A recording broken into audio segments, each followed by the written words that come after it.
Hello. It says we're live. I hope we are. If you can hear and see us, maybe say hi. Let us know. Because, yes, it's the Awkward Sibling Hour. So, of course, we are still having technical issues.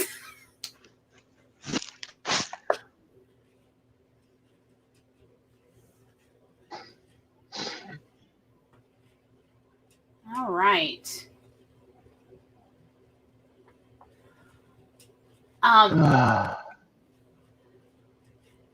Yay, Abby can see us. Hi, Abby. I see that you have been here a super long time. Like, wow. But thank you. And then Stephanie is here. And let's see. And Stephanie's kids have just got done with their lessons.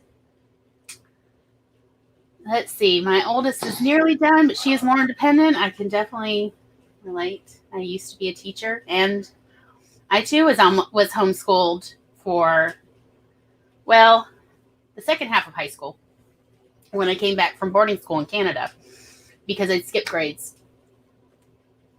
I did homeschooling because they were going to make me repeat or go back and do the 8th grade. And I'm like, no. So let's see. And then hopefully your coffee has eventually gotten attended to. And Abby was homeschooled. It's the homeschool crowd.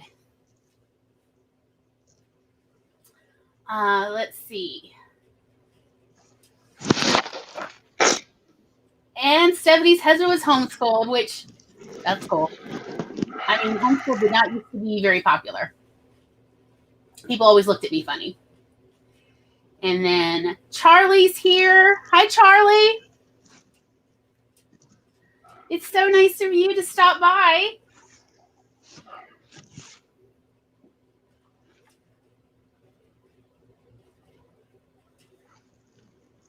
And Better Days is here. Better Days are here, Zellers. Hi. It's lovely to see you. Oh, dear. I think we've lost Tom. As I said, we're still having technical issues. Eventually we'll get this. Are you back? Tom, can you hear me? Yeah, well, I get my computer appears to have glitched beyond belief, so I got to restart it. Oh, well, I feel like it's not the Awkward Sibling Hour without some technical difficulties. I'm just You think? I'm just gonna say it. Okay. It is summer. I have my fan. All right. So, and then Nicole is here. Hi, Nicole. Hey, cool. Okay. I just want to say, I don't know what Millwordy is, but I have been very curious. So I guess I am Millwordy curious. And hopefully, like, is there a website or something? Or is this like a club thing? I don't know. Not that kind of club. I mean, like. I feel so old. We're out of touch. Okay. What are these young make this worse? Films? Oh my God. I do feel like old aunt, like, what is the thing the new kids are doing? Okay. And then let's see. And then Abby's reply, of course, got to support. Aw, don't make me tear up. Yeah, we missed you last week. Well, it's available on the replay, if anybody. I know, but I just mean it's not as fun without Abby.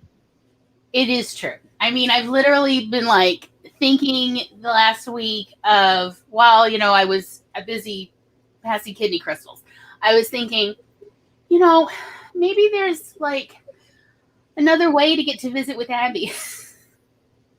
Just because you're a delight. But anyway, let's see. Oh, Abby says Millwordy is this challenge certain are doing to write a million. Oh my god. What? Oh Lord. Well, that is a lot. Yeah, it's like we could talk about a million words, but right? That's a lot of recording, like keeping track of everything, you know, like texting and emails and Twitter. Do you want me to add the other one in, Tom, that you've just put into the stream? Yeah, let me test and see if it's working now. Okay. We're going to get multiple Toms. Well, we can hear you on both, so. Let's see if we can handle it. All right. In fairness, it's like I'm just frankly playing with the different StreamYard options there. Okay. A million words. Okay. I'm just going to be thinking about that for a bit. Okay.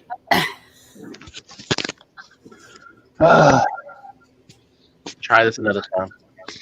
Okay. You want me to take one of them out?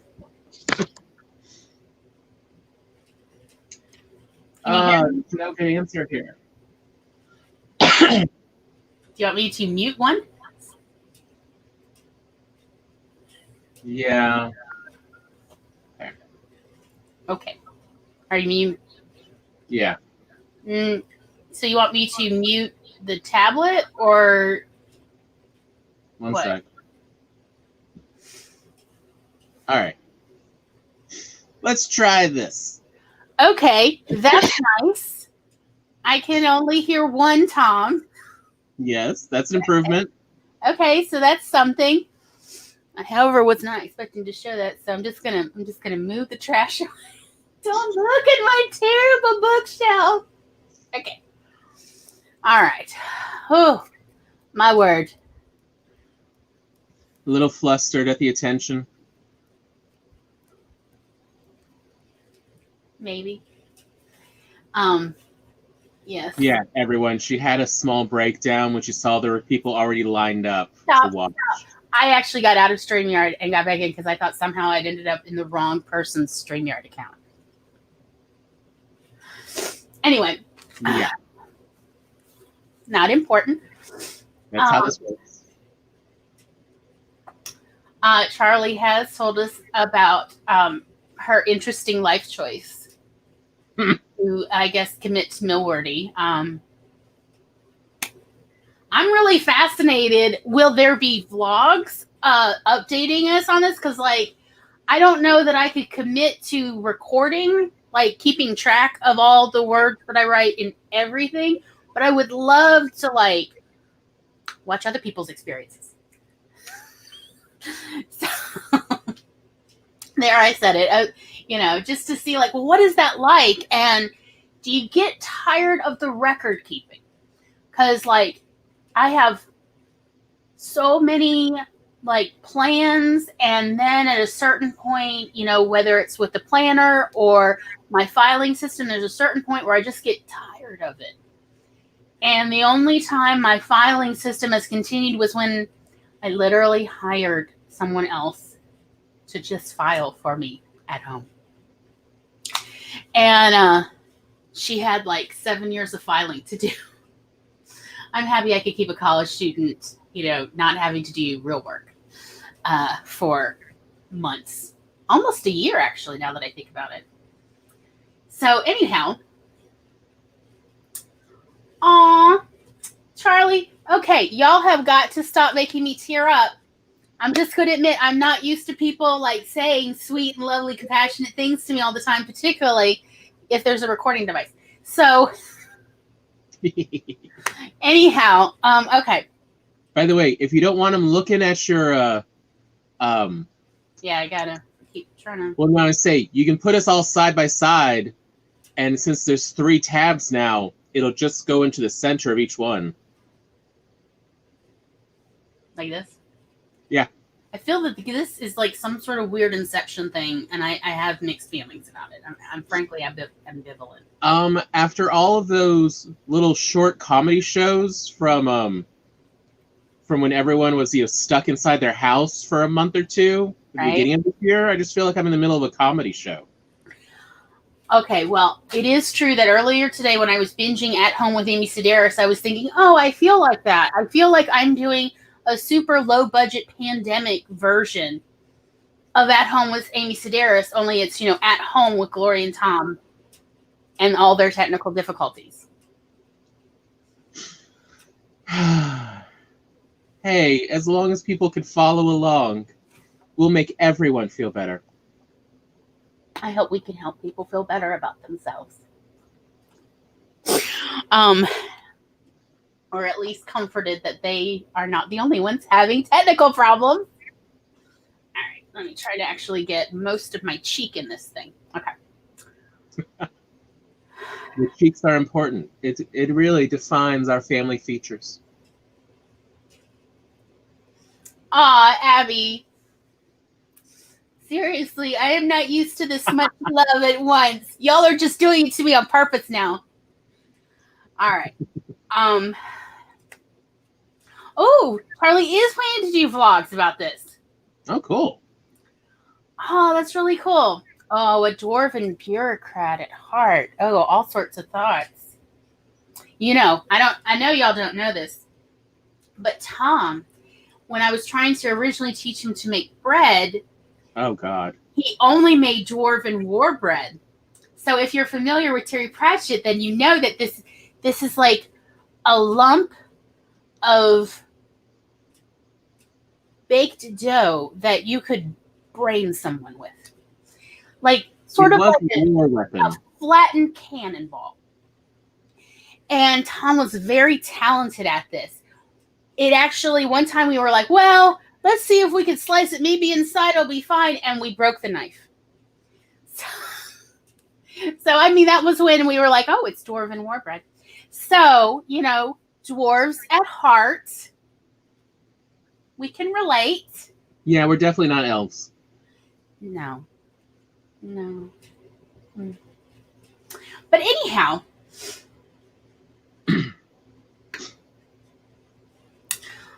Charlie, I don't know if you've seen, but in the description for this,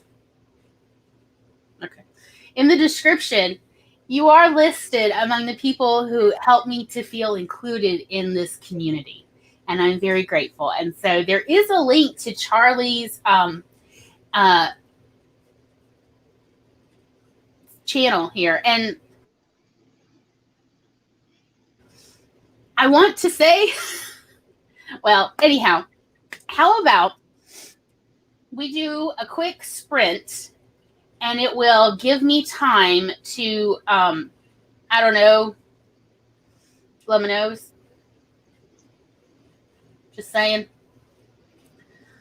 Let me pull up my timer playlist.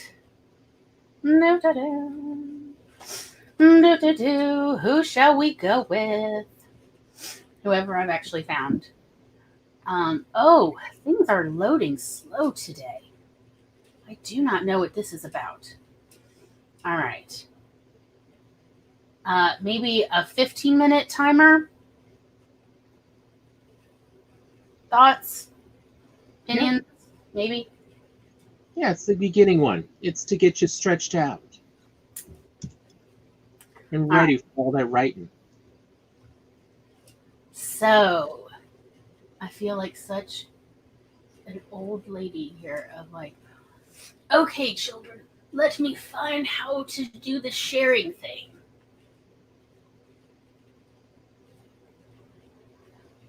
Look at you, sharing your screen and still having video at the same time.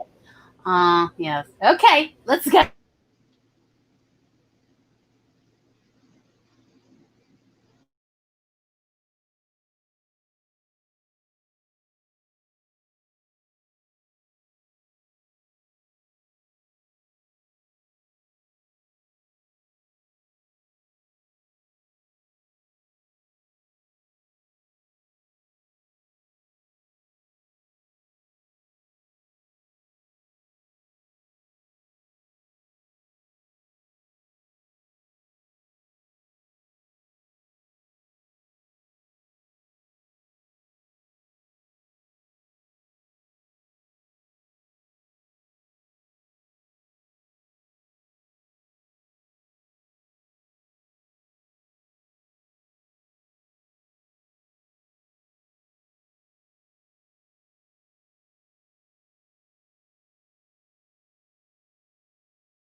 Hello. All right. Welcome back. Hello. Welcome back. Okay. So many things at once. Okay.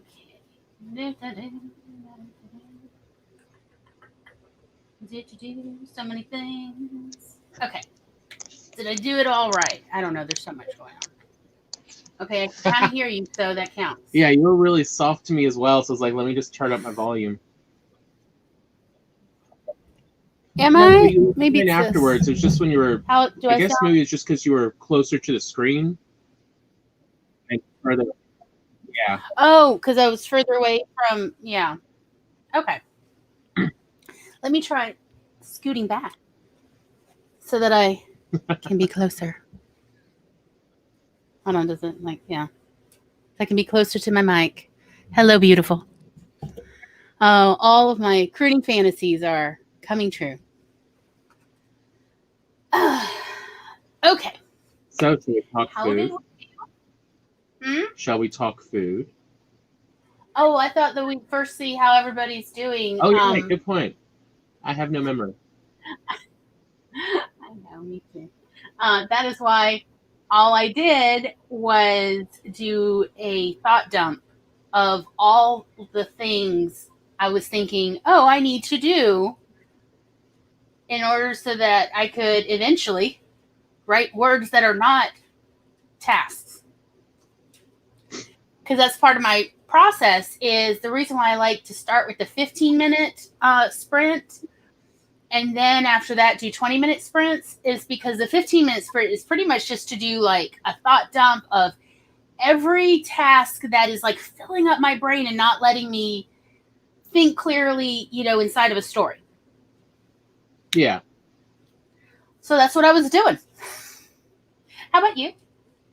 I'm continuing to sort of jot out the outline ideas for scenes for that story you're working on? Magic Key Redux. Your what? That Magic Key story. Yes. How is the tear jerking going? Oh, it still hurts.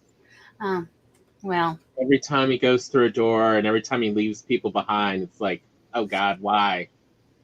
What is wrong with this person? I want to hug him so much already. Okay, anyway.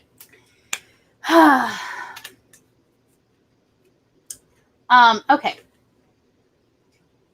So let's see. Abby posted on social media and scheduled 2 other posts for later and also got 112 words. Woohoo! Yes! Wow. That's impressive. Okay, figuring out things you need to do, plus actually getting some words in. Awesome. Bella RNC, hello. I see your other post, but I figured we'd do this first. Wrote 3 sentences because they joined in with 4 minutes to go. But see, you know what? That's 3 more sentences. Okay. That's a big deal because I have gone whole weeks without writing a single bit of fiction. So I'm here to celebrate the little triumphs. Charlie finished reading through their own novella and getting Google Forms set up to collect responses. Awesome. Wow. Awesome. I just realized I hadn't turned the video off, so let me one day I will figure out how things work, and I mean all things. Okay.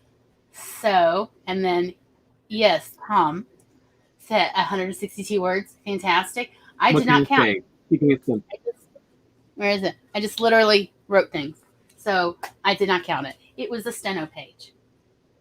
Yes. That's what I wrote. There's a number. It's a steno page. That's what we got. So back to all the things.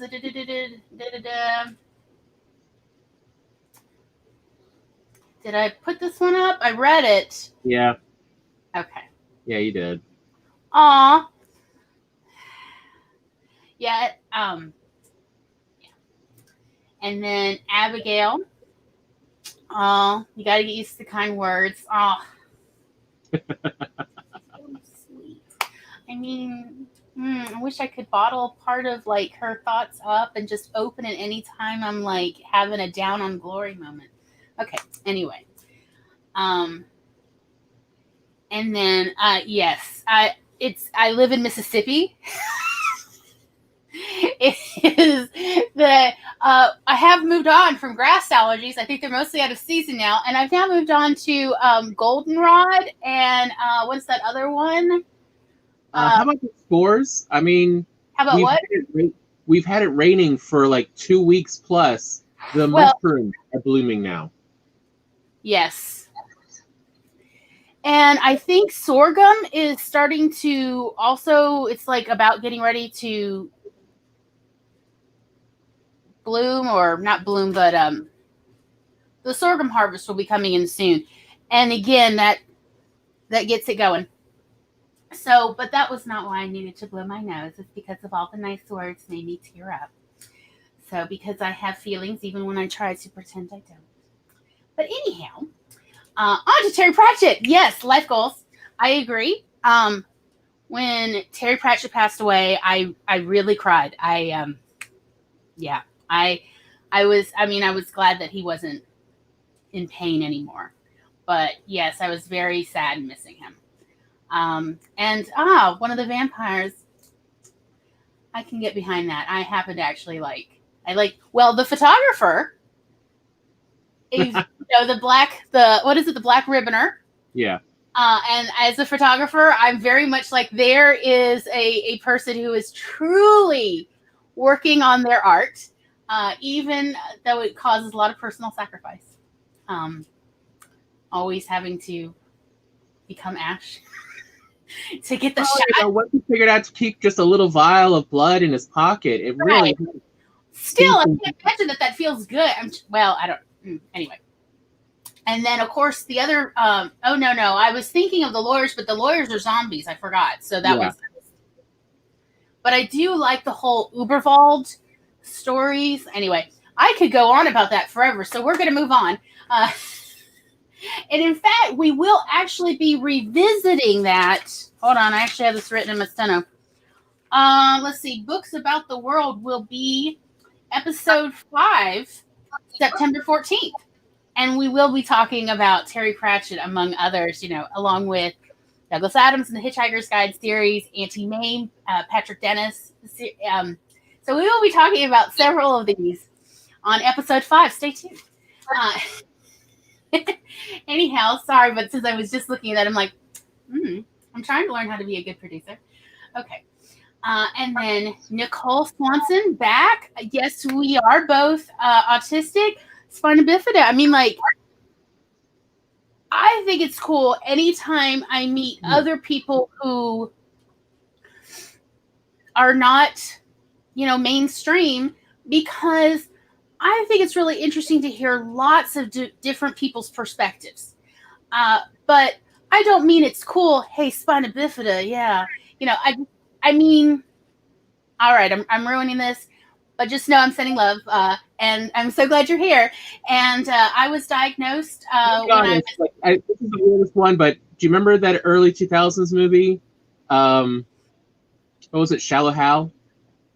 And I was wondering where are you going? No, just whenever I hear spina bifida, I just always remember the one character they had, who just, the ladies. Damn, he was strong, and really knew how to pick up women. But also really kind. I liked the portrayal of the character, as well as, of course, I'm a fan of acrobatics. So I just, as a younger person, I was just like, ooh. But anyhow, that's neither here nor there. I was. One day we'll get into how I was diagnosed story. This is the autism and food one.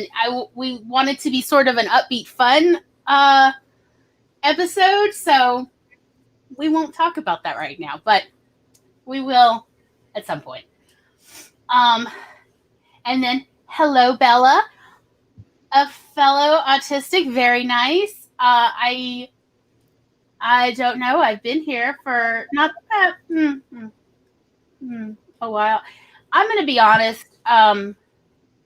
It has been a journey to essentially come out as autistic publicly because in my personal life I've experienced so much prejudice and so many negative experiences that I have been very careful about talking about it because apparently I mask well enough to get by.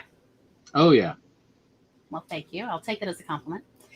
And so it honestly, a lot of it had to do with this author tuber community has made me feel appreciated. And also I felt like I was in a safe space to be more public about my experiences.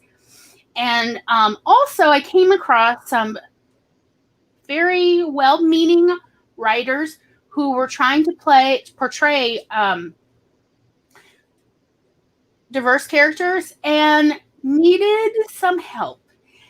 But I mean, they wanted help. They just were having a hard time finding people. And that was actually where I got the idea to do this thing with Tom, with my brother, was, hey, this will be recorded so people can view it later. So in case they want to portray autistic characters, at least they could see like two siblings. We've known each other our whole lives, talking to each other, and if anybody comes by, other visitors, and seeing how that is, because honestly, some of the stories I've read that had autistic characters, and not just like among the author tuber community, but like published professionally, I know not all of them, surely not all of them meant to be offensive, but a fair amount were definitely something. So I thought that maybe this would be a resource for other people, because I think it's awesome to talk to my brother all the time.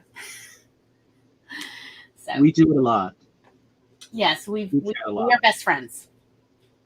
So anyhow, Charlie's talking about it's mold season. Yes, in the swamp. Yes. I mean, like, honestly, every time the AC turns on, the nose also turns on a little bit.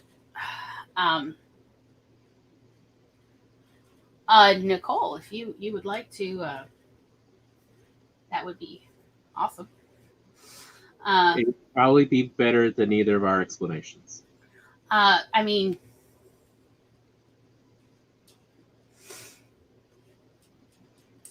and then Bella RNC said that they don't want to hide online because I thought it could be interesting for neurotypicals. Yes, to see a different writing perspective. And also a lot calmer knowing I'm not hiding anything. I still definitely experience a lot of anxiety talking about being my real self in the wider community. I've definitely, like, when I try to be myself, even in other people's live streams, some of them, I definitely feel rejected because of what I'm saying. They just, like, as if they just ignore me. Maybe I'll go away, that sort of thing. And I'm not trying to be anything other than pleasant and welcoming or kind. And yet it's like, why am I getting grayed out, ignored? So, yeah, there's still, and I don't think they're doing it on purpose. I think it's just neurotypicals are, only used to neurotypicals, and, they haven't like learned, hey, just because the way someone reacts isn't quite the way you're expecting doesn't mean it's a negative thing. It just means that different brains work differently. Tom, do you have any?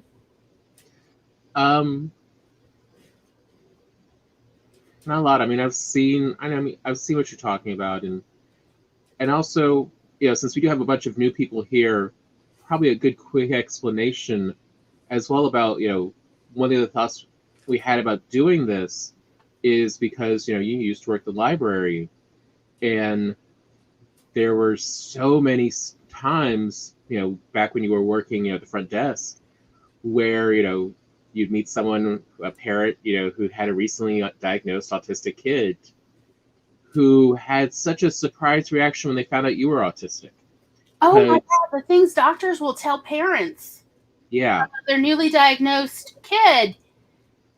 Like, your child will probably never be able to take care of themselves as an adult. They may never be able to, correspond with other people adequately, beyond where they are now. Say, as it's usually like early elementary school age is where most of them, somewhere between kindergarten, preschool, 4-year-old to 7, maybe 8-year-old was most of the age group that parents were coming in going, help, I need to research this. And I'm like, let me show you. To the section of nonfiction books. And also, let me tell you not to read Jenny McCarthy, because blank that blankety blank. But we do not agree with her very unscientific viewpoint about people with autism. But a lot of doctors hold similar opinions. And so there I am saying, well, I'm autistic. And my parents were told the same thing when I was a kid. And they're like, oh, I had no idea. And I'm like, thank you. I've worked very hard at that. Yeah, I find it, right there with ADD and ADHD of, it's you only ever hear the horror stories. You don't, most people have no idea how relatively common and how many people they interact with who probably do have it, but don't show it. And since there's usually only downsides to admitting it in public with, most groups in society, why would anyone admit, hey, I'm also autistic? There's no real benefit to it. Right. So, yeah, we talk a lot about just how much we're good at masking things, and, how people have no idea how much time, behind the scenes we've worked on, trying to have normal, facial expressions and, social interactions. And we have practice. Our parents spent a lot of time practicing with us as well, because, we had no idea what we were doing. How many hours have you and I even combined sat in the bathroom in front of the mirror and done facial expressions? Alone and together. Hours of our life practicing what happiness looks like. And I know, really, Westworld and, that first season. Yes. Oh, God. Post practicing. So familiar. I felt so seen watching the first season of Westworld. And I feel, and to this day, sometimes when you and I are just talking, just at the house, I think a lot about, in the first season, the director talking about how the hosts talk to each other even when no humans are around, no guests are around. And why are they talking to each other when that is not necessary? And he's like, they need practice. And I'm just like, yes, because we be similar with each other. Like, no, Tom, now I understand what you mean. But in the real world, in the outside world, I think you would need to say that. And we literally give each other lines. Okay. So, that does remind me, and I feel like one of the ones we keep forgetting to mention that really helps exemplify all of this is the near the computers and the laptops, the printouts we made of all those emojis with what they were labeled of, this is what the emoji is supposed to be showing or expressing. And, we're just like, oh, is that what it means? Yeah, okay, because I was really confused about several of these facials. I mean, I was like, why do we need 7 happy faces? Or why do we need 7 different kinds of happy faces? Also, why did they just keep repeating the same face multiple times? Is this like an intensity thing? And while it may seem obvious to other people, all of this is learned response for us. But anyway, I do want to get back to Nicole. I don't want to lose track of this. Spina bifida means open or split spine. When they were born, was open, and they didn't think I would make it, but I'm 31 years old. Yay! Wow. I love it. That's awesome. Defy anyone, not just the medical world, but any expert. And we're really glad you're here. And yeah, and thank you also for this. I mean, you didn't have to, but I'm really appreciative that you gave us the definition. Thank you so much. And then Abby's also glad Nicole is Yeah, here. actually, we grew up with a younger sister who was, God, what was it, 12 weeks premature? 12 weeks premature. And had a bilateral cleft palate, and the doctors, told our parents her entire childhood that she may or may not make it to 18. Just, making it teens, she'll be good. She's still around. She's, got 2 kids. She's doing fine. But I mean, it shows the doctors don't always know as much as they, try to say they know. Like sometimes there's a reason we all do our own research. And just to clarify, our younger sister was born with a bilateral cleft lip and then a cleft palate. Only one side was cleft, which is, she was born when I was 7 years old, and our mother had serious postpartum depression. And this was really before that was widely recognized. Although Dad knew what that was. I mean, Mom was on the couch and just didn't get off the couch for hardly anything. And so I ended up taking care of our sister. Since she was a preemie, she was in the hospital for 2 months till she weighed 5 pounds. That's how long it took to get her up to 5 pounds. She was at the time the youngest preterm baby born at the hospital where she was born here in Mississippi.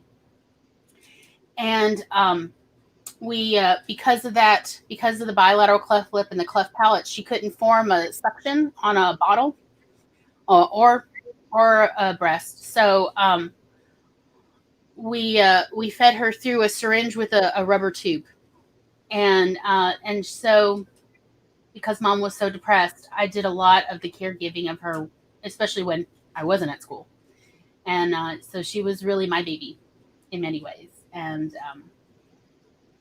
it was a lot of love. But yes, it is also, the reason I love baby Cthulhu pictures.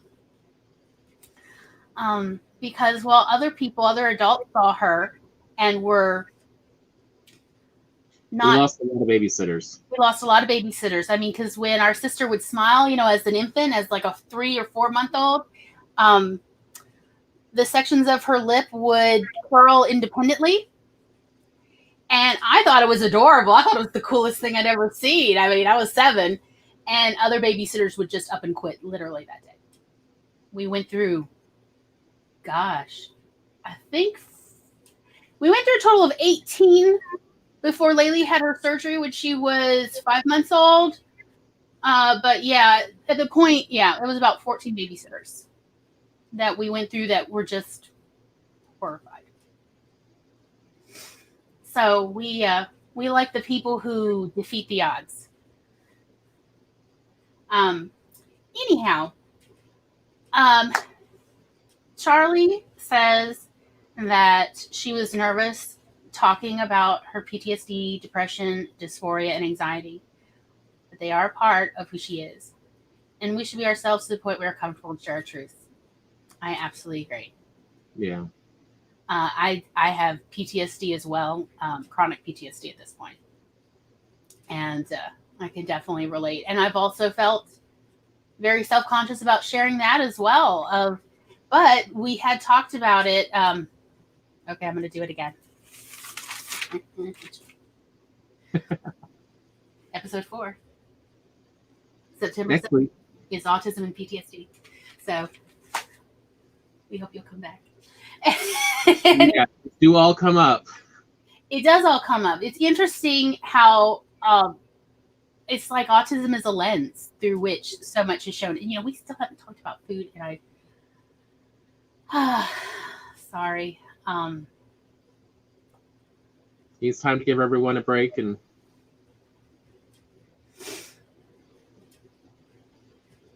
oh God, Bella. Oh yeah. Yeah. I'm so the sorry. female road to diagnosis for autism. it is a trope at this point because all the doctors say the same things. And yeah, that is part of it.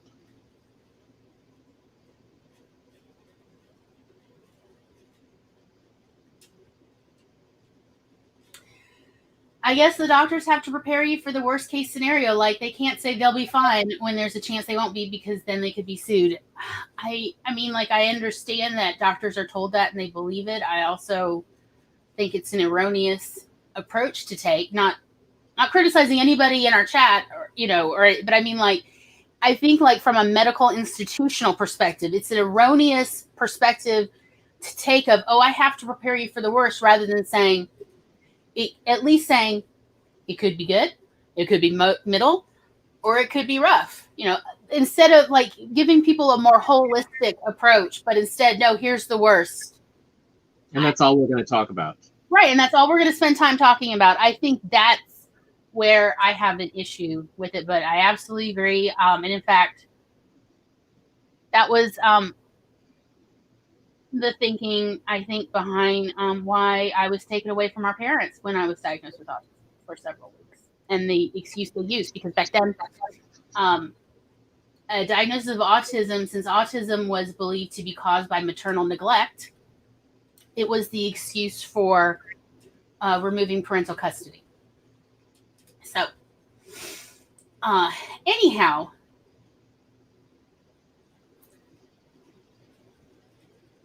Nicole says, yeah, the doctor said that I'm not going to be able to take care of myself as much as I do. I mean, I do need help with personal things. Sure, we all need help with personal things. But that doesn't mean give up hope. Yeah. Gloria and I help each other with personal things. Well, okay, hold on a sec. It takes me sometimes a little bit to kind of work words through my head. I'm going to take that back and go with, we still have to help each other out, just, accomplishing regular tasks. Well, what do you mean by regular tasks? I mean, like, obviously, like, for me, when people are flirting with me, oh, that is like the world's biggest challenge, to tell if it's flirting or if they're being friendly or if they're just, what is going on? Talking with doctors. Oh, God. It's hard for us to talk to our own doctors. It's easier to have someone else sort of help advocate, because, we both get a little overloaded as we're thinking about what we need to talk and how to say it. Making appointments, remembering to make appointments. Well, and that may have to do with the ADD, ADHD. I've been diagnosed with ADHD. But also just the part, though, of, communicating. Of, like, how in the world do I say this? And, we both kind of have to run this stuff by each other of, hey, does this sound all right? As someone who's not inside my head? Well, I mean, autism, like, primarily, the trouble often comes with communication. And it's not just, like, me trying to communicate with neurotypicals. It's me trying to communicate even with other autistics can be a challenge, because it's like I have my own communication style, and translating that to other people in a way that, the meaning is accurately translated is the challenge. And I feel like I'm an anthropologist, like, in an alien world. And that is hence why, like, when I was a kid, I used to say I was from Jupiter. A lot of, especially female autistics, say that they feel like aliens, like extraterrestrial aliens. It's like actually a big tick on the checklist. Have you ever felt like you were an alien on Earth? Have you ever been diagnosed with borderline personality disorder? Do you get obsessive even about makeup or anything else? Yeah, all these things are like, oh, well, you might be a female autistic. So it's been interesting. Anyhow, Charlie says that her niece has Down syndrome, and the doctors told her sister to give her up for adoption and try again. Doctors can be the worst. I mean, what a Yeah. horrible thing to say. With Laylee, with our little sister, they knew that there may be issues, and they suggested to our mom that she have an abortion. And Mom was like, no, it doesn't matter what's wrong. We'll love her. And even if her life is short, we will love her.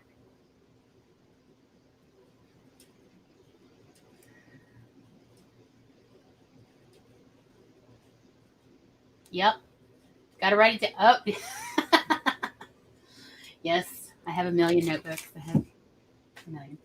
So, Bella says, I saw this metaphor once. Autism is like not having a map that everyone seems to have. You try to copy their maps on your own paper, but it doesn't quite work, and you're ultimately lost. I definitely feel lost in the neurotypical world. Yeah.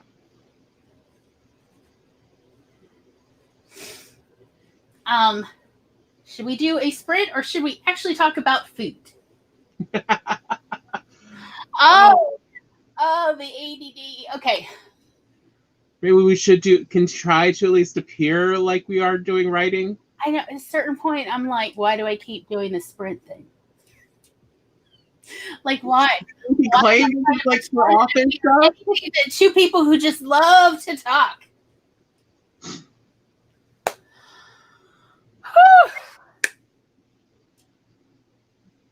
What would y'all like to do?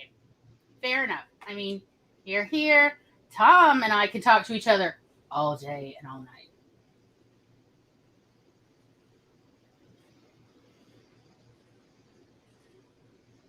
Anybody? Anybody?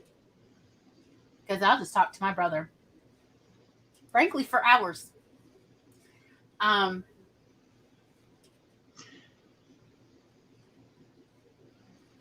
While we wait, Nicole says that they have that problem too.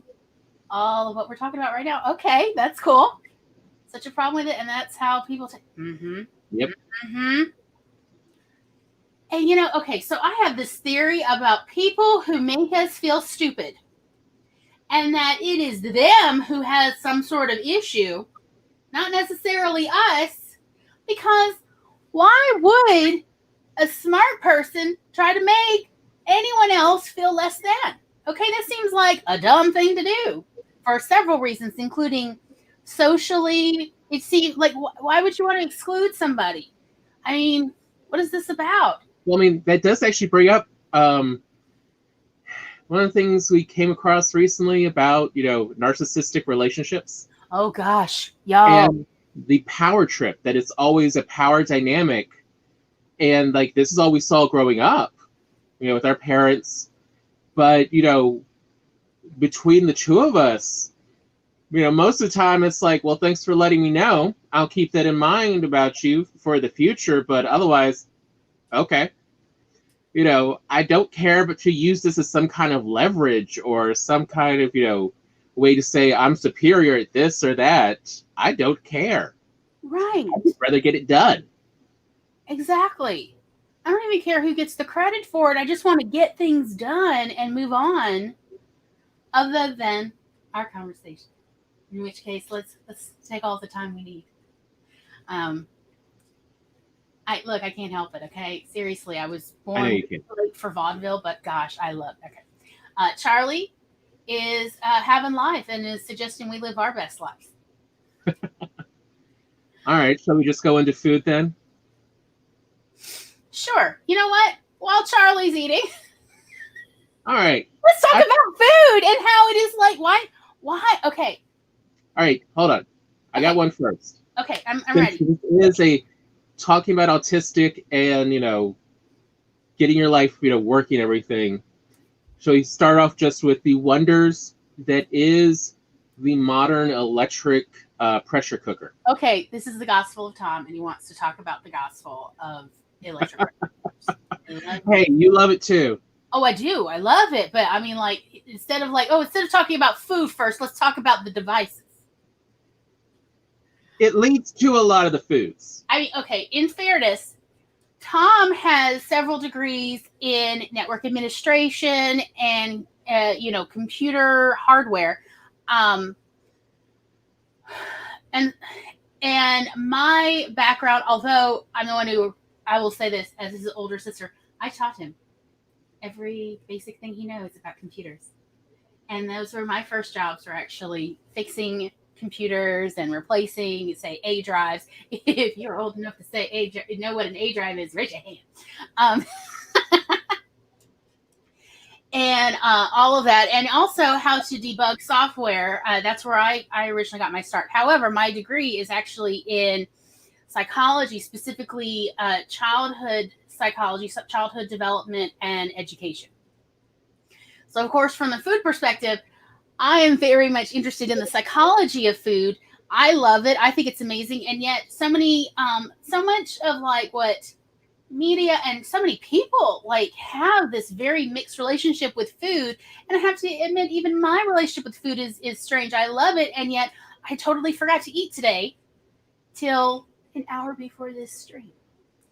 And so it's not obviously like, my relationship with food is entirely functional, since it seems to be so easy for me to even forget to eat this very important thing that keeps us all alive.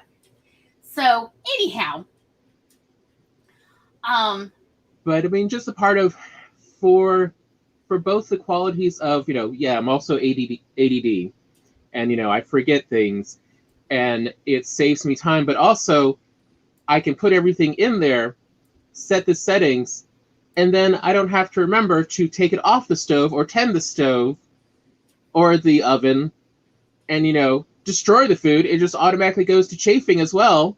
So the food's ready when I remember it. Or when you remind me, hey, it's after 9, shouldn't we be eating at some point? Yeah, I have spent the last, 6 or 7 years teaching Tom to cook. Yeah. Because before that, I had 20-something years of experience cooking. And for the record, I started when I was 6. And I felt like it would help Tom's mental space as well to learn how to cook, as from all the research I read, because still a psychology nerd. And as well as it would take a bit of the pressure off me of, at the time I was working at the library full time, I called it the asylum. It was an interesting occupation. And so I just felt like, this would serve a lot of purposes, as well as what Tom was at the time said he was very interested in was developing better self-efficacy. Yeah. Self-efficacy is where a person encounters a problem, and instead of them just throwing up their hands saying, it's too hard, I don't know enough about this to even know how to solve it, a person who is self-efficacious says, okay, well, I'm not necessarily sure what I'm going to do, but let me get in there and see what I figure out. And then from there, I can then go maybe research more. They essentially very much have more of a can-do attitude.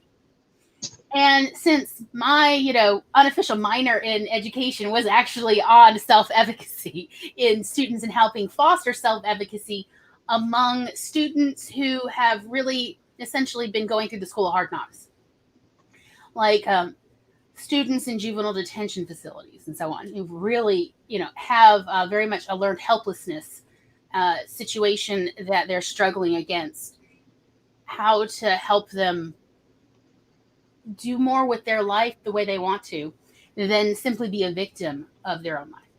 And so it worked out that Tom was wanting help with this coaching. And I'm like, well, I got one, cooking. Because let me tell you, I always feel better when I can feed myself food that I actually want to eat. That was my theory. Read a lot of books. And when I was 15, I wrote a cookbook with my mom. And we published it. We did self-publishing, and we published almost 500 copies. We sold them all. Somewhere I have a manuscript. We're still looking for it in all this clutter. But it was called Eating on the Cheap. And pretty much I wrote all the recipes, and Mom put in her columns from the local newspaper. Some of them about food. And that was our. So, yeah. Anyhow.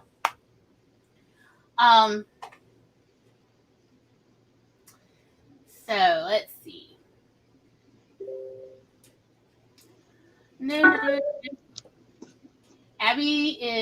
going to go get some dinner. So here for this. That's cool. I am so glad that we could do this while people are eating. I feel like it is so meta and in a delightful way. All right, you can close out the other one. My the laptop battery died. Okay. As we continue on with how many different technical difficulties can we have? Yay. I feel like to a certain degree, we're like the pit crew in like a 2-person stream of like, okay, what can we put in play? Yeah, okay, anyway, it's just me. Okay. Charlie says only people who are afraid they are inferior try to make others feel inferior. Yeah, ain't nobody got time for that. Problem is, that's most people. Like, that's how most people are raised. Their parents always make them feel inferior. School makes them feel inferior. It's part of Western culture now. It's part of the neurotypical experience? Yes. Like, that's all the 80s and 90s movies is about, this conversation and, like, the way people show friendship is by making each other feel inferior. Like, it's a weird way of how does that creating social strata. It's okay.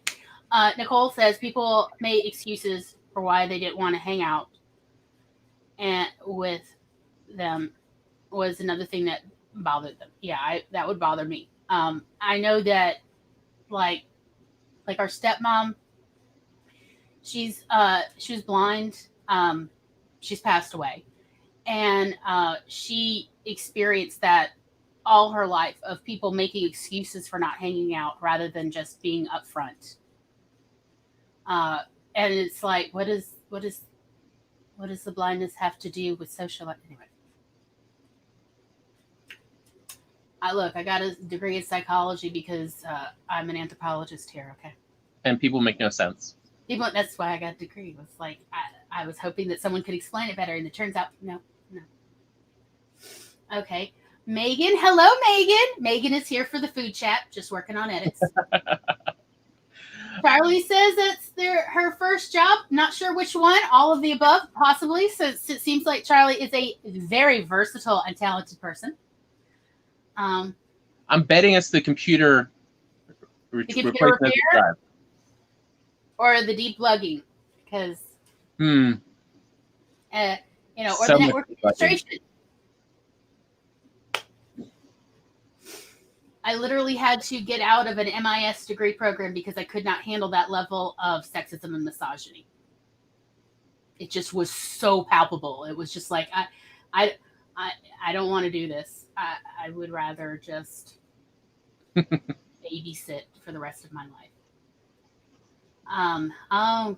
Food, it's complicated. It is complicated. See, that's what I wanted to talk about. Like, why is it so complicated? Why can't we just love this beautiful and lovely thing that keeps us alive, and by the way, tastes amazing, except for the people who don't know how to cook, in which case it probably doesn't taste as amazing as it could. Yes. Oh, you mean like your travels up to New England, and why you were so thankful to live in the South? What? Every single bread product I ate the entire 3 weeks I was visiting New England. Every single bread product was burnt, and I don't mean a little blackened on the edges, like, ooh, we have a lovely oven. No. It was like carbon burnt. I had to come home and apologize to Mom for, criticizing all her burning of food. Okay. She was weird about that to begin with. I feel like that has to be added in. She would burn a batch of cookies just for herself, so she'd have her own batch of cookies. It's not like she supposedly loved the carbonated version of cookies. Carbonized. Supposedly, but she would still burn them just for her. So I don't even know what to think of that one. Okay. All right. So I'm going to out myself, and I'm going to talk about something that I normally would never talk about in a public forum, about my own. Okay, I do have a texture problem. Mm. I mean, like, while we're talking about mom. Okay, so my mom developed this recipe called lemon icebox pie when we were kids. And I'll tell you the recipe right now. And let me tell you, it's actually really good. Is it healthy? No. No, it is not. Does that matter? Oh, no, it does not. It's so good. Okay, so you get yourself a graham cracker crust, however you want. You can make it yourself. You could buy it. I am not the boss of you. And then you take a bowl, and you're going to take slightly thawed Cool Whip, or the equivalent. Not whipped cream. It does not work well for whipped cream. I know. I'm normally somebody who doesn't like preservative processed foods, but this is it. I've tried it a million ways. This is the only way it works. And you're going to need, okay, slightly thawed Cool Whip. You're going to need a can of sweetened condensed milk. And you're going to need a 6-ounce can of thawed frozen lemonade or pink lemonade, either one. It already has sugar added. Yes, it's diabetes in a pie crust. You're right. It's so good. So, small slice. Anyway, here's what you do. In the bowl, you add the entire can, the whatever it is, 10, 12-ounce can of sweetened condensed milk, and you add the thawed 6-ounce can of frozen lemonade concentrate. And you stir that. What's going to happen is it's going to thicken a little bit after about 5 minutes. You do not have to stir the whole time. You just need to like pretty much get it mostly combined. And then give it a few minutes to sort of thicken because of the lemon juice and all the delicious milky sugar. Okay. And then with a big spatula or a gloved hand, you fold in the 12-ounce container of Cool Whip until it is thoroughly mixed. And then you put it into the graham cracker pie crust. And you flip that plastic top that comes off the graham cracker pie crust. You flip it the other way so it's domed. And you recrimp it and you put it in the freezer for several hours or overnight. It is so good. It is so good. It's so easy. It's so good. People will think you're a genius, by the way. I've tried this out on foodies, and they're like, this is the most amazing thing ever. And as long as you don't have to tell them what's in it. But, okay, so I love this recipe. I've loved it since I was a kid. Okay, Mom started doing this when I was in elementary school. I loved it. But then one day, when I was 10 years old, she got the idea to put desiccated sweetened coconut in it. And the war started. Because I could not handle this texture. Blasphemy. I like coconut a lot normally. I love it. I literally have an amaretti syrup pump of coconut syrup in my kitchen. But that dried, it was terrible. It was just interrupting all the delicious creamy sweetness with its hard little weird bits everywhere. There was not a single bite free of this, and I lost it. And then this war went on for 10 years? Oh, at least. I think pretty much till she passed away. Okay. You two she never understood this one. She gave in the last year. Oh, yes, when she had no energy. Yes, let's talk about this war of attrition.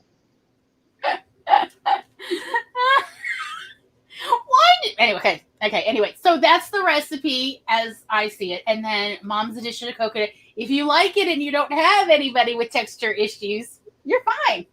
Do what you want to do.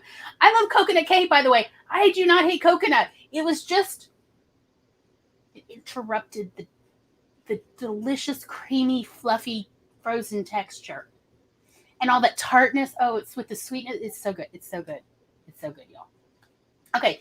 Anyway, I've seen things about people talking. Oh, yes. Yes, apparently we are getting ahead of other people. Sorry. What? Oh, is there going to be an AuthorTube recipe tag? I have to hear about this. Yeah, because Tom and I have been working on a cookbook, essentially the sequel to Eating on the Cheap, for a couple years now. Okay. So Well, thank you. I am so glad that I could be here. Seriously, y'all. It's like what? There's 4 ingredients if you buy like a pre-made graham cracker crust, which by the way, you can do so many awesome variations on this, okay? Like you could do vanilla wafer crust. You can do a traditional pie crust. It's just when it freezes, it doesn't quite work as well. So it's better with a cookie crust, Oreo crust. Okay, honestly, if you love like the taste of chocolate and lemonade, there's a lot of variations that are totally doable. And yes, by the way, for the record, when I was trying to reduce the sugar, I did just do pure lemon juice instead of the frozen lemonade concentrate, and it still worked great. It wasn't as sweet, probably better. However, I did need to give it a little longer to thicken before I added the Cool Whip, because the frozen lemonade concentrate has a thickener in it. Like, or at least it used to. I don't know about now, because it has been a while since I bought it. So I just wanted to like just try it now. It's so good. You're gonna love yourself.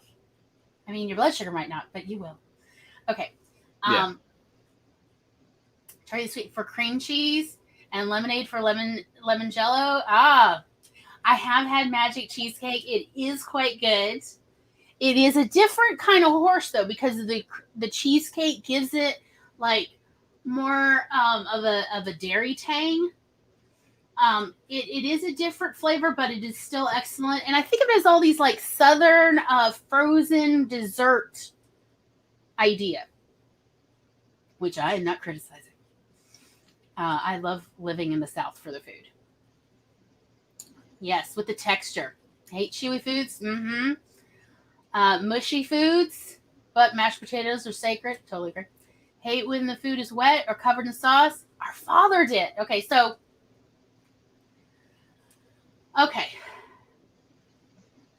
let's give some family background. I think it's kind of appropriate actually for the food thing. So our father had Asperger's. He was, back then it was just autism. But it was before Asperger's had officially come out, but later when Asperger's was a diagnosis, he was diagnosed with Asperger's. Both of our parents were bipolar, and they were both closet self-medicating alcoholics. Oh yeah. And then we suspect now, with me having done a lot more research about female autism, since there is more information available, we also suspect that mom actually was also autistic. So this explains a lot. And Dad was very particular about sauces on his food. He was against dry meat. You know, like if you have chicken that's overcooked and it's just so dry. He was against dry meat. I mean, that kind of dryness. But also against sauces touching it. He did not mind dipping it, but it was rare. And the man was like, no ketchup. Against ketchup and mayonnaise. Like, I mean, he did say a couple things, but that was toward the end when we think that he was having some other issues. That reality wasn't, anyway, coming in often. And so I don't think it's sinful to consume ketchup or mayonnaise. I actually consume both. Not all the time, but, appropriately. But yes. So our family was full of texture and odd little issues. However, we all still loved food in our own ways. Although I will say, talking about texture, if you do, and she was talking about, Bella was talking about the most meats are out. It does bring up talking to you about the gospel of pressure cooking. No. You don't see where the sous vide yes. is now the new upgrade. It's not an upgrade, but it's just more of another tool. It kind of is an upgrade. I think it is. Look, I love the pressure cooker for if I forget.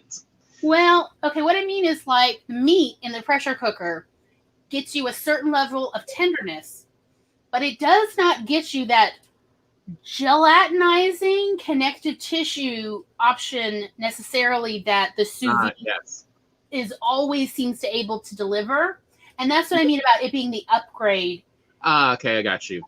And that's kind of what I was going to bring up was the the nice part of the sous vide is that once you figure out what is the okay textures for meat, especially if you do like the taste, but you don't like, how most textures come out. And I haven't actually agreed 100%, Bella, about the Or whole. like a friend of ours, our neighbor, she, by, her own, according to her, for the most part, hates pork, but she pretty much likes every pork I make, to the point of not She doesn't sharing with tell her her husband husband. when we've given her some. And a lot of that is figure out, the sous vide and the pressure cooker to, how to get those flavors without either getting really dry meat, Which you can do in a sous vide. It's possible. Yeah. Or also just, poorly flavored. I mean, the other part that goes with sous vide and pressure cooking is, especially for meats, is the prep. And, the wonders of brining. Of, salt, as they call it, seasoning. It's a good reason, because they've actually shown the salt molecules do change the way proteins act in the meat, and do help preserve a higher moisture level and improve most people's idea of the texture of it. And so it's also learning, how to treat it in advance to get these, consistent results that everyone loves. Right. I mean, someday I'll come out with the I can't believe it's not ham chicken recipe. Yes. Yeah. Well, Tom smokes it. And also the prep of it. Yes. It is amazing. And I mean, really, at first I was like, is this chicken? I thought this was, you gave me ham. Where's the chicken? And he said, no, this is the chicken. It tasted just like a very fine quality ham. It was awesome. We then started using it in fried rice recipes because it held up beautifully. And the dog agreed. Rest in peace, Cassie. Okay. So, Charlie's, no, right, this tag. Oh, yeah, author, tubers, and food. Seriously. Yes. A love story for the times, for the ages. Aw, Gloria's a trend center, possibly prophetic. Yes. I am so glad that I could be on board and help with this. Food has a very special place in my heart because I am very particular about food, so I have lots of opinions.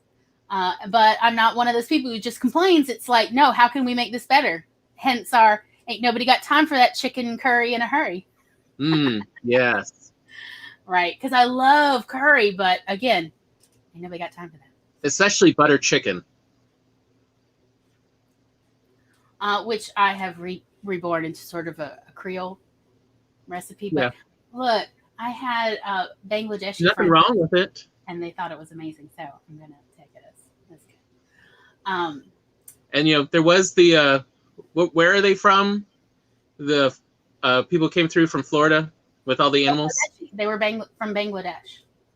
I mean, they did love the butter chicken. They ate so much of it, and then he and his son just fell asleep right there on the couch for a couple hours. They were very tired. But I took it as a good sign of like, oh, that dinner was well. Good. Okay. Can't wait to find out.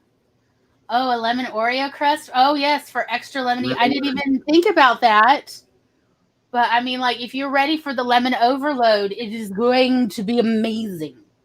And believe me, this stuff is so fluffy when you get it folded in that you can really, like, shape and mound. Oh, yeah.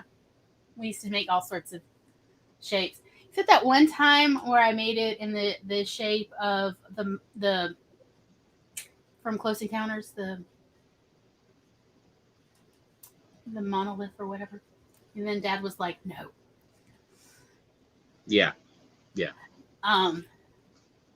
Yes, the family version of Berger, yes. We had a friend who turned out actually to be a distant relative who were Mormons. And his grandfather had this ambrosia recipe that everyone loved, in part because it went semi-alcoholic for the holiday. It wasn't semi, Tom. I checked it with my hygrometer. It was the equivalent of a strong glass of Chardonnay. I mean, it was fruit hooch. He made it, in a tub. We're talking, 30 gallons plus. It was this huge thing. You take the bottom 2 shelves out of his fridge for it. And They then, make you had to make it like 6 weeks in advance to give it time to, meld together / get super alcoholic. Oh, family. All right. Yes, I understand. It is hard. I have a sensitivity to cumin. It's very spicy to me. Most people say it's not spicy at all, but literally I can feel the heat from cumin far more actually than I can usually feel it from hot chilies.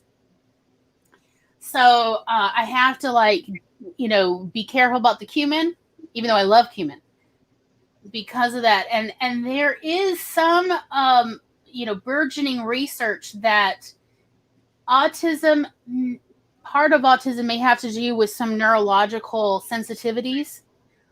So that it's not just say that we're overstimulated and we'll have a meltdown, necessarily like regular life overstimulation, but also say on the taste buds overstimulation. That is a possibility. I mean, they're still doing research, so I don't want to say anything's definitive. But I know that there have been times where I've already had a bit of an overstimulation day, and then certain, again, with certain textures, it was just like, this is too much, and I have to go to my room and be quiet for at least an hour before I can go, be a civilized person with humans. By the way, Charlie, somewhere I saw was having sous vide roast beef. That was on the sandwich, so yummy, yummy, yummy. And we do have an excellent roast beef, right. Mississippi roast beef recipe as well. There it is. I found it. Yes. And if you've never had it, I'm so sorry for anybody who's never had a wrecked Mississippi roast beef po' boy. It is different, but it is amazing. Yes. That's a good way to put it. We will have to save that for another sensory processing. Okay. Yeah, you know what? I am also disappointed by the lack of superpowers. The only real superpower I have is that I have the ability to find the ripest piece of fruit in any pile without even smelling it first. I just instinctively always know, even when it's hidden in a pile of similar or the same fruit. We've had friends test this on me. It's absolutely useless superpower for me because I am not a greengrocer. Very disappointed. But I guess there's probably some mutants, some X-Men in the storylines who are also like, this is a worthless superpower. Thanks so much for nothing. I imagine surely there are some. Oh yeah, they've had those.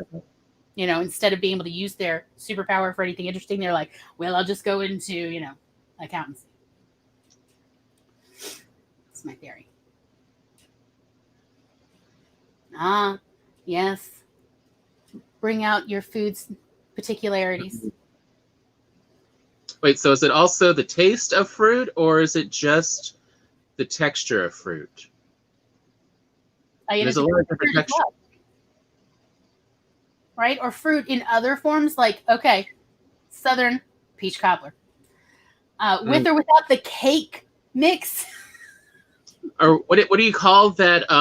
The one that you put on the bottom of the pan and then it rises? It rises up? Yes. Yeah. Oh my God, that stuff is amazing, and there's no good nutrition there. I mean, No, none whatsoever. But it's so delicious. So good. Yeah. Yeah, it's got so much butter and flour, and there's probably some rising agent in it and sugar, of course. And you put it on the bottom, and then you pour the canned peaches on top, and you bake it, and it rises up. So it's then a crust. Yeah, you have to have enough, or else it won't rise. Which is why it's so unhealthy. And then if you cut make it lean, it will not work. Right? Yeah, we tried it. We tried to make it lower in fat.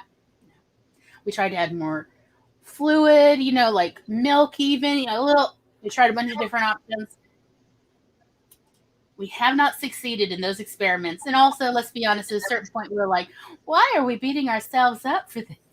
But it's the original is still so good. You just have it limited. Yeah.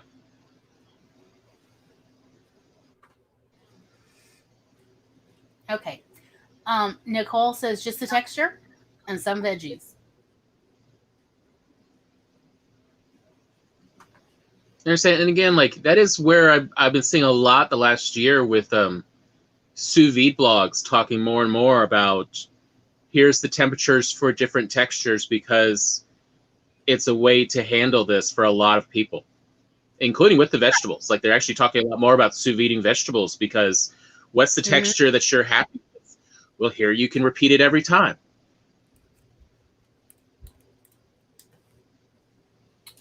It's true. It's true. Charlie says, I think that I want to say maybe that she's talking about the peach cobbler, the no muss, no fuss. Oh, God, I tell you, like, there's a lot of difficult things about living in the South, in the deep South. Mm. But the food is so good. Food is so good. Yeah, struggle to find things that are super tasty that does have nutritional value. I agree. That's actually where I kind of got started with the whole curry thing because curry, is just another word for gravy. Let's be really honest about it. It's just sort of an anglicized word for gravy with spices, which means there are also plenty of mild, very mild, and only lightly spiced gravies of subcontinental Indian flavor. Like, not all of them are hit you over the head with spices. Some of them are quite delicate and even, worthy of these, the nouveau riche and the cordon bleu and all these, it's the elevation of food. Yeah. But essentially, there's as many different people. There are different ways of making all sorts of stuff. But what I like about the idea of curry is it is a great way to hide vegetables. There, I said it. Because I'm not a fan of zucchini. The bitterness is really strong for me.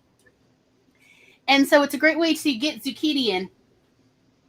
On the other hand, zucchini makes a superior pickle compared to cucumbers. I have to agree because I'm the one who stumbled on that by accident. Somebody gave me zucchini much larger than my forearm and like a box of them. And I'm like, what am I going to do with this when I hate eating zucchini?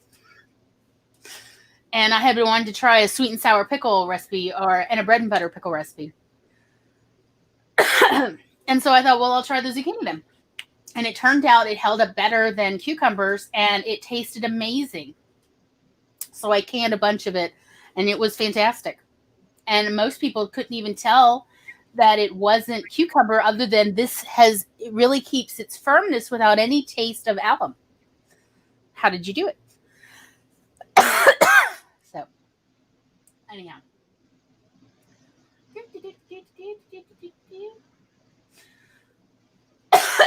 Excuse me. Fruit skins. Yeah. Well, I have to say, Belle, it sounds like mango would be perfect for you.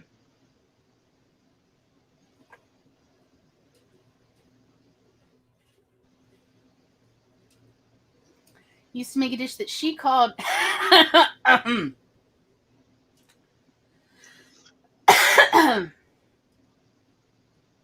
I've made some things like that. We used to call them pantry meals. The ambrosia, are you talking about the ambrosia recipe or the dump cobbler recipe? Dump cake. Oh, well, whatever we call the peaches and... Yeah.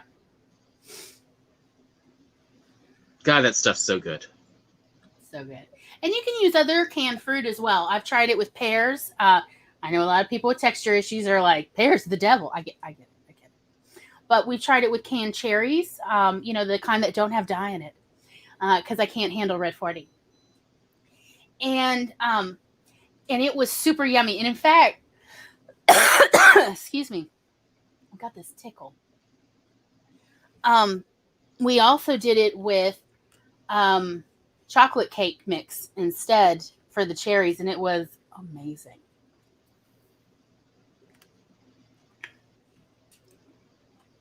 Tom, did we lose you, or you just No, read? it's clear. You What? just reading comments? Did I tune out for a moment? It's fine. Okay.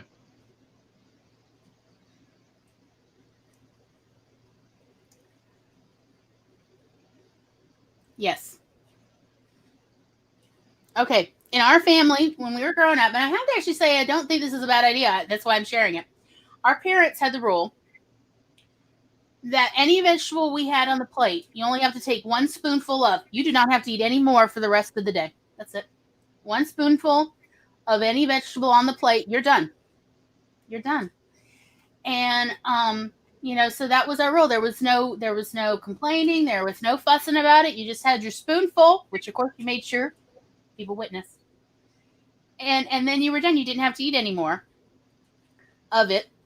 So you could just eat the rest of the food that you did want, or if you didn't want any of it, there was always peanut butter and jelly sandwiches. It worked out pretty well for us. We love vegetables. Also, okay, that said, that was Dad's rule. Okay, Mom's rule was you can't have this vegetable. It's only for adults. And she Oh, yes, the greatest psychological trick ever on kids. She pulled this on me about Brussels sprouts. And she's like, oh, Albert. That was Dad's name. Oh, Albert, guess what we're having tonight? And he said, what are we having? And she said, we're having fairy cabbages. And I said, ooh, because I love fairies. And I was like, I mean, seriously, I was into fairies, elves, gnomes. Yeah, I was. Lisa Frank.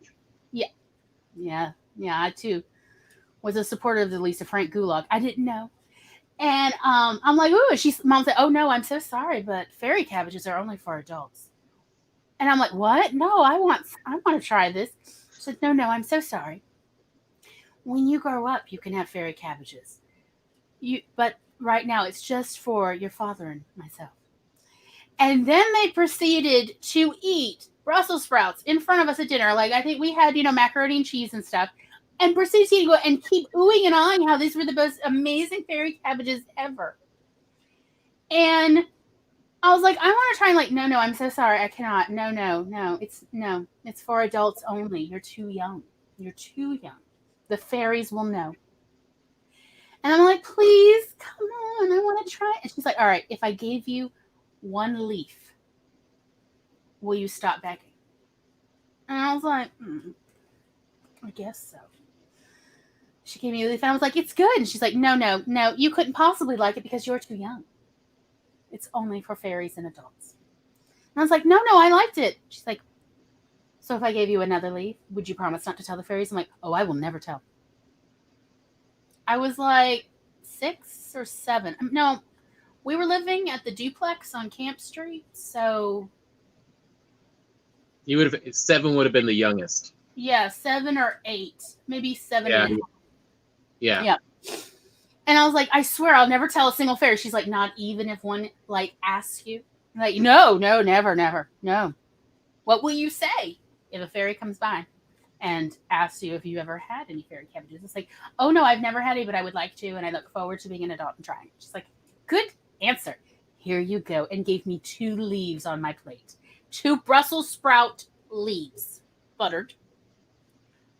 And I was like, oh, they're so good. So, the next time Mom was making it, and she put it on her plate, and then she went to go tend to our little sister.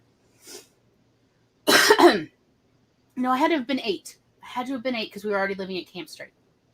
Mom was, I think, mostly over her depression by then because she was getting up and walking. And she walked away to go get our little sister or whatever, put her in the high chair. and I stole a Brussels sprout and then ate it under the table. That worked. So, yes, I do love Brussels sprouts.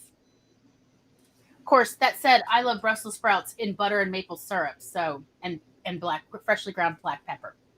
I will say this for our mother, and part of the reason why we enjoyed vegetables, and I eventually figured out why a lot of kids don't like vegetables. And it's one of those, if a little is a good thing, a lot is wonderful mentality. And this, the people, before us, everyone learned this trick of if you add a little bit of lemon juice to green vegetables, they don't lose their color as much when you cook them. Well, people started thinking the lemon juice was a flavoring. And so you had this incredibly tart vegetables, and it's like, no wonder kids hated them. That is awful and disgusting. Our mother did not subscribe to this at all. We did not have to deal with really old.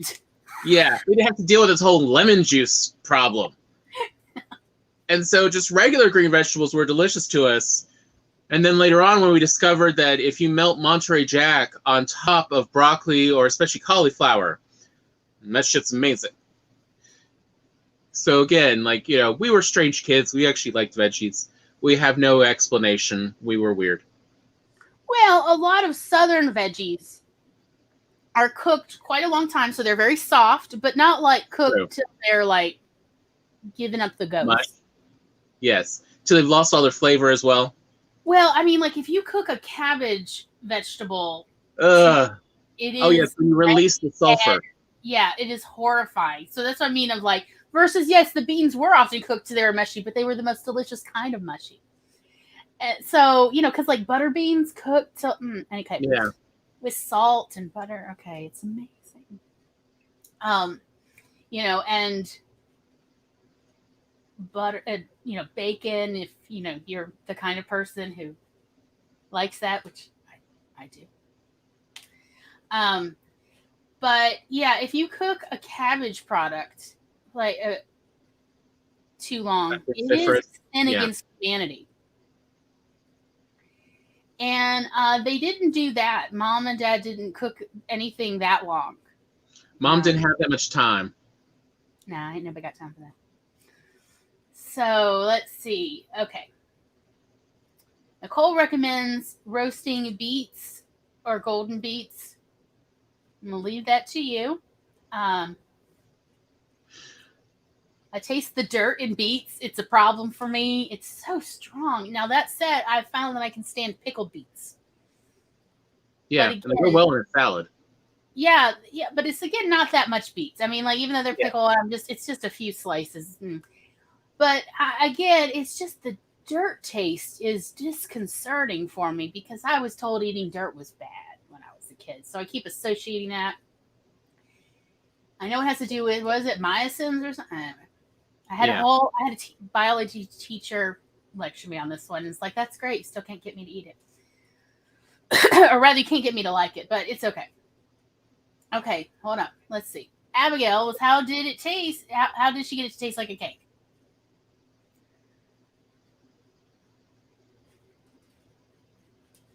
And it was the way that she spiced it.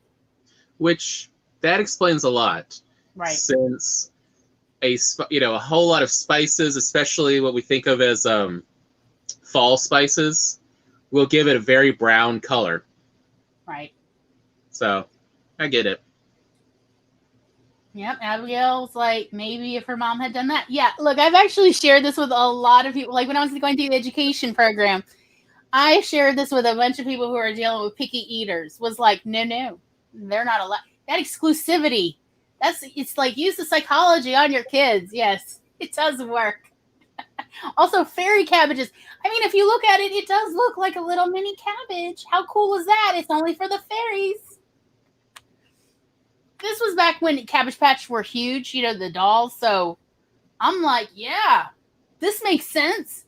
Because and I kept thinking if I got one and I opened it up, maybe I'd find a baby fairy in there.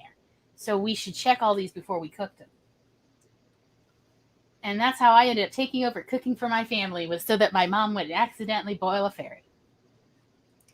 It's a wild life for my parents. Haha. Yes, it was. Yes. I agree. I thought it was a stroke of genius of my mother. On the other hand, we probably should also mention that both our parents had just finished going to college to get a teaching certificate and had just gone through several child psych classes and had asked about, all right, professors, what is the best way to deal with kids like this? Yeah, because we were both super picky eaters. And this was before Chicken McNuggets had really gone mainstream yet. Yeah.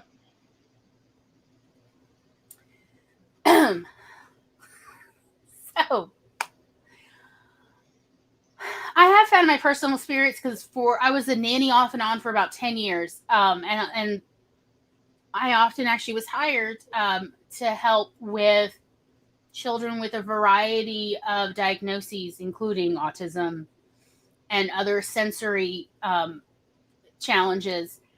And I will say, from not just my own family's experience, but working with other families, that I have found teaching children how to cook, how to prepare their own meals, and also how to grow their own food was very helpful in helping picky eaters while they're still young really get some of that autonomy for having more control over what goes in their body. Because sometimes the picky eating is not merely about flavor. Like for adults, I'm not saying anybody here, but I'm saying, like, with children, sometimes the picky eating it's the unknown.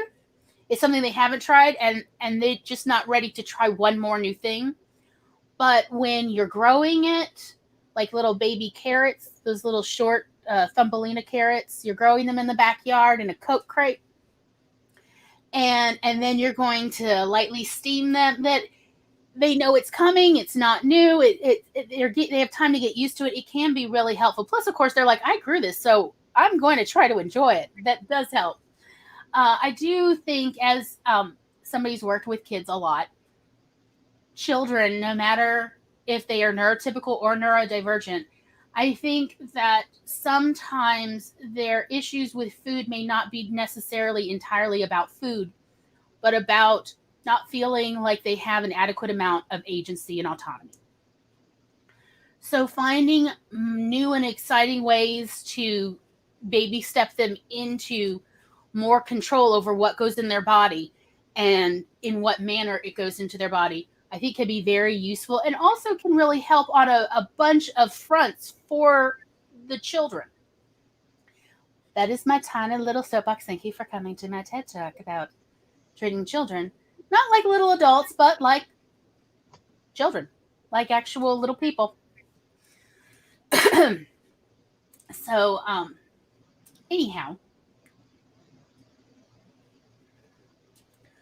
I think we are pretty much getting to the 2-hour mark. Yeah. And this has been awesome. Next week's episode is about autism and PTSD, and about PTSD in general. I mean, it would be wonderful if anyone else with PTSD could come and even let me know ahead of time. We can even get you a link so you can join us on StreamYard, and even do a compare contrast about PTSD. Because, when you're inside your own head, it's very hard to tell what is just your experience and what is a more universal experience. It can be difficult. Everybody has that problem. So, anyhow, Bella. Yeah. We understand. I'm so glad you could join us, and that you have sacrificed possibly sleep for this. I am sorry about that. This time on Mondays is pretty much like the only time Tom, due to his work schedule, can be here during the week. This is actually pretty much the only time and day that works. So that's why we do Mondays at 3 p.m. Central Daylight Time. But I am so glad to have met you. I mean, this has been so delightful. I just y'all don't know how like much my heart is bursting right now to be here with you all in this conversation. And I just want to point out, if there's any way I can ever be of assistance to anyone here, or anybody viewing later, please let me know. I love being of service. I really love being useful. So anyhow, Tom, did you have anything you wanted to? No?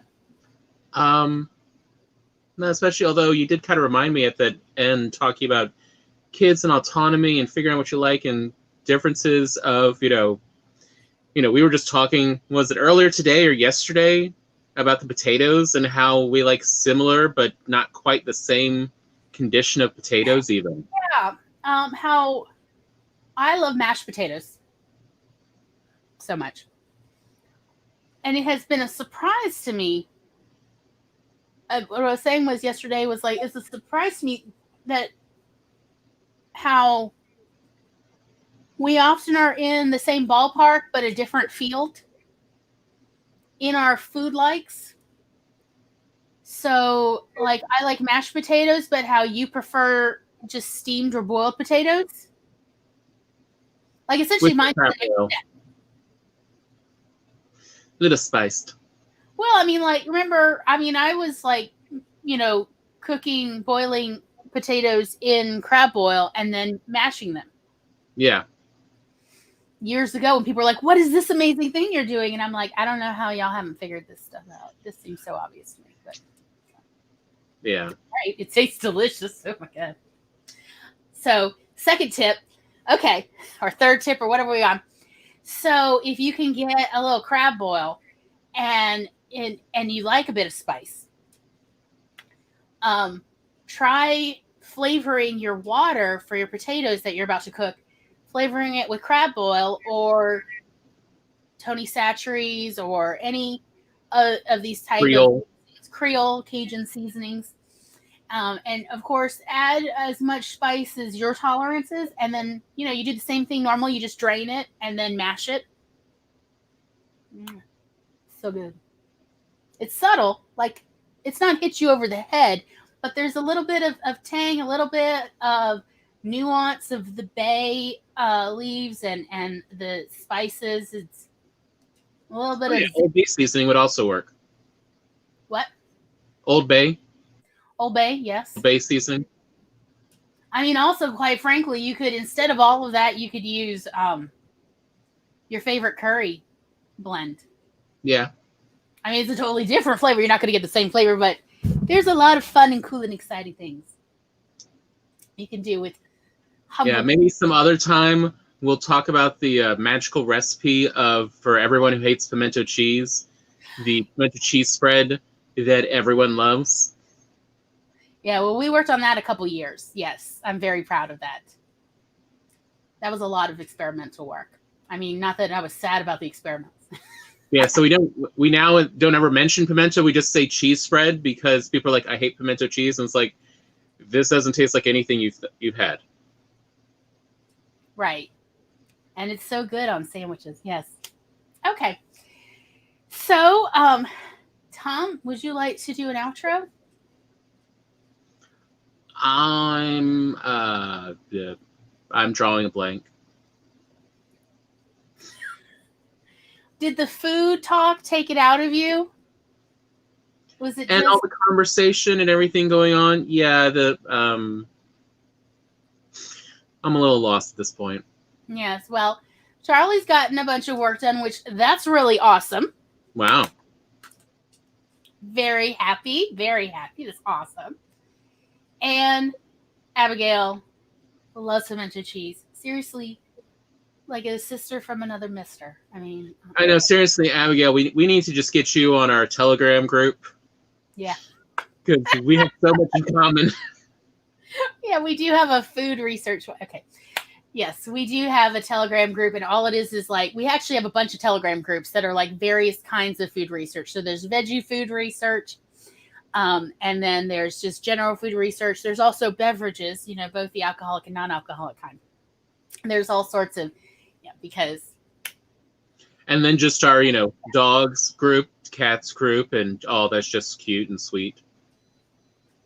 Yes. So, all right. Well, let's see. Tom does computer repair and phone repair, and has talked about, actually, he has a channel that he's talking about considering setting up videos of showing people how he repairs common computer and phone problems, laptop problems, tablet, you name it. As well as we are both professional photographers, and we also have been talking about possibly doing something with that, because we have all this experience. I used to teach photography, in fact, and we have all this experience in Photoshop that we thought, well, that's just antiquated now, but we're told other people will be interested in.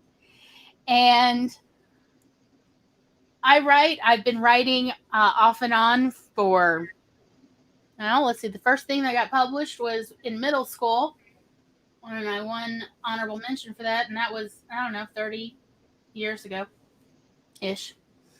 So I've been writing off and on fiction and nonfiction for about 30 years, and trying to get Tom into writing.